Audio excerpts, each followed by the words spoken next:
Everybody. So today, my psyche says love. Love is all there is. Love is the highest vibration.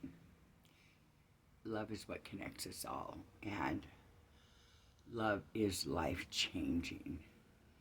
When you love from your heart and you know you're connected to every other thing in this world, it's such an altruistic, overwhelming feeling that comes into you. And I want to talk about my boyfriend.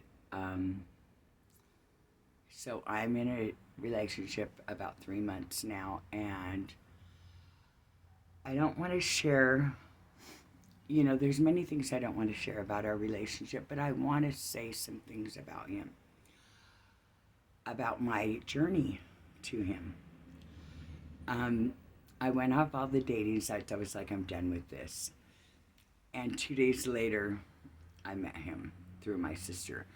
And we spent like 3 hours on the phone, and then the next day, 3 more hours on the phone, and then every day for like 19 days. And then I went to meet him. And you never know how it's going to go, like the physical attraction, what it's going to be like in person. But it far exceeded my expectations. And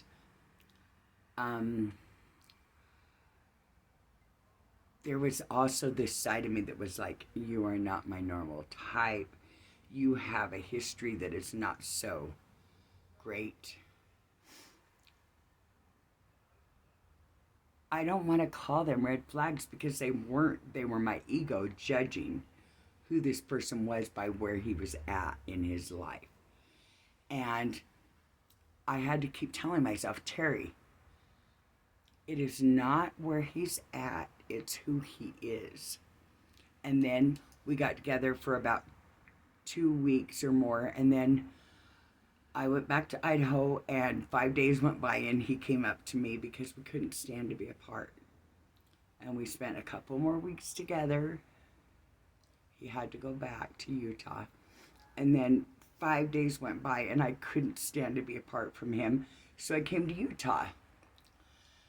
I ended up staying 5 weeks in Utah, and I was getting ready to go back, and he was not going to be able to join me in Idaho until mid-November. So I was looking at like 8 weeks without him. And then my dad was like, I don't want you to return here, and blah, blah, blah. And regardless of all the hurdles that we had to handle, we were both just like, oh my God, we don't have to be apart. So we've been finding our way, getting jobs, getting established, stepping into the unknown, into my fears, and we've spent all our time together. And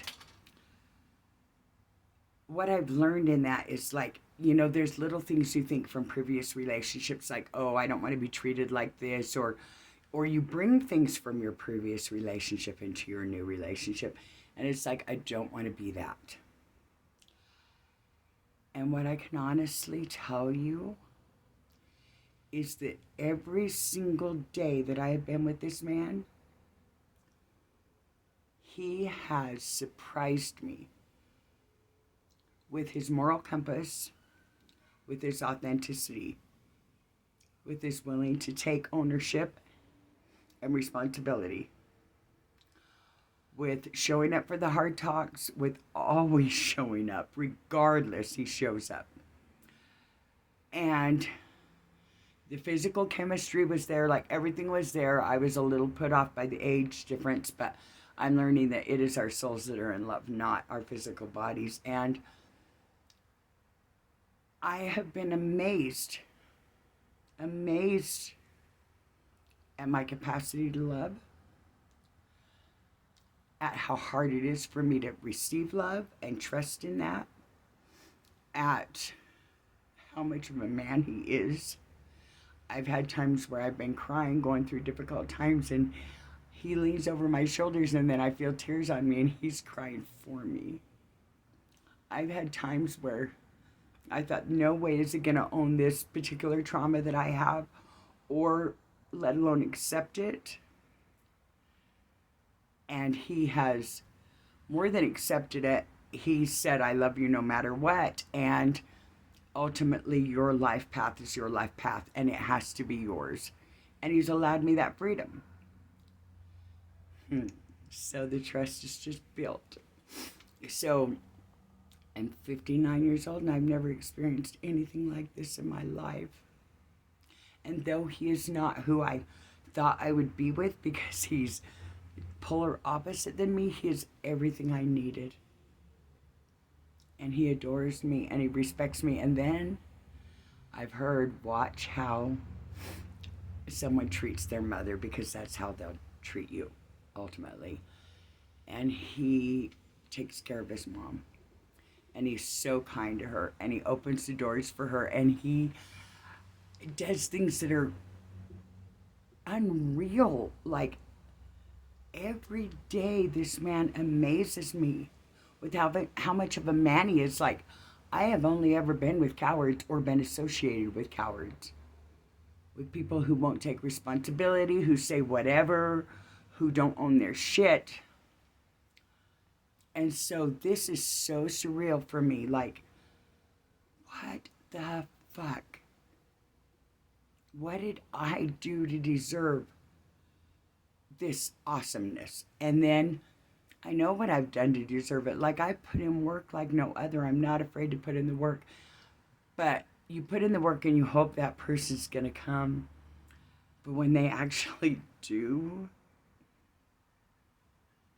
it's like so surreal. And I have had my own finances, my own ability to take care of myself, which is starting to get small, and I need to get a job, and I'm getting my car this week, um and we're still planting our roots where we're living, like all these things. And he's like, baby, I have this awesome job, I'm bringing in all this money, you can take a week or two to get a job. He's like, I got you. So now I'm not in charge, and I'm out of my comfort zone, and I have to trust in him. Another hard, out of my comfort zone thing for me to do. And I won't always talk about our relationship, but I just had to come on here and say how grateful I am when I wake up in the morning, and I thank God for my children and this man and everybody that's in my life, and how blessed I am, how worthy I am. And it is surreal, but I have earned it, and it does come if you believe in it. I love you, everyone. Have a good day.